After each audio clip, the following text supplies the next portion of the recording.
So I asked Scottish Rite, East and West, what does it mean? And it says, In the context of the ancient and accepted Scottish Rite, AASR, the terms East and West carry significant symbolic and historical weight, primarily manifesting in two ways: as a specific degree in the ritual progression and as fundamental elements of Masonic philosophy and orientation. 1. The 17th degree, Knight of the East and West. The most direct reference is the 17th degree, titled Knight of the East and West. Symbolic essence. This is the first of the philosophical degrees. It draws heavily from the traditions of the Essenes, an ancient Jewish sect that existed during the time of John the Baptist. The degree teaches that truth was scattered across the world among various sects, and it is the duty of the seeker to gather these fragments into a harmonious whole.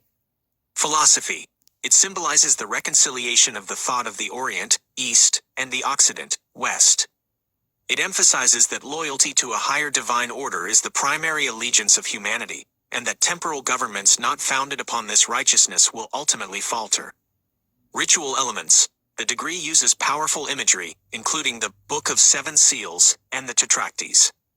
Its jewel, a heptagon of silver and gold, represents the balance between opposing forces, a theme central to the degree's message of uniting divergent paths. 2. General Masonic symbolism.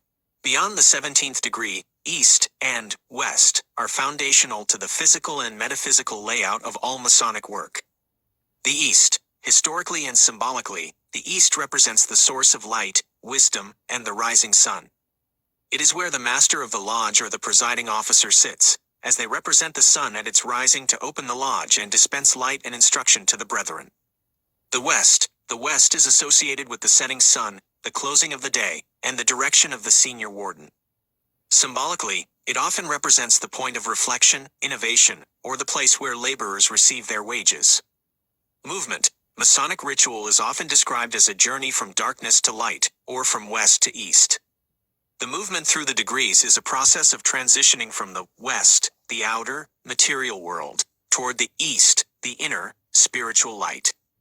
3. Historical significance. The term Council of Emperors of the East and West refers to an 18th century body in Paris that governed the Rite of Perfection, a 25-degree system. This body is considered a vital historical predecessor to the current Scottish Rite, which later expanded to the 33-degree system we recognize today. okay. So then I said, let's skip that one. That one was stupid. Let's do this one. So the Holy Land fall. The Holy Land and the fall of Acre. Okay. Let's listen to that one. The fall of Acre in 1291 represents the definitive conclusion of the Crusader presence in the Levant, marking the end of the Kingdom of Jerusalem and the centuries-long era of major crusades to the Holy Land. The historical significance. A final stronghold. After the loss of Jerusalem in 1187, Acre had become the capital of the Crusader states.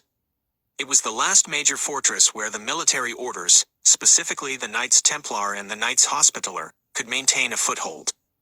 The siege, April 4th to May 18th, 1291.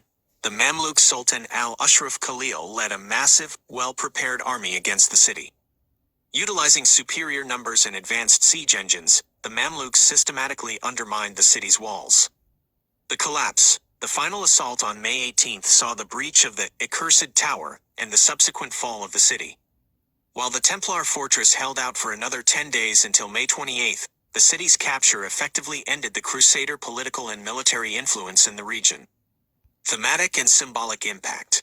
Picotti's exigentibus. Medieval historians often described the event using this phrase, meaning, by the requirement of sins. This was a theological framework used to explain why God would allow such a significant defeat of favored Christian forces, interpreting the loss as divine punishment. End of an era.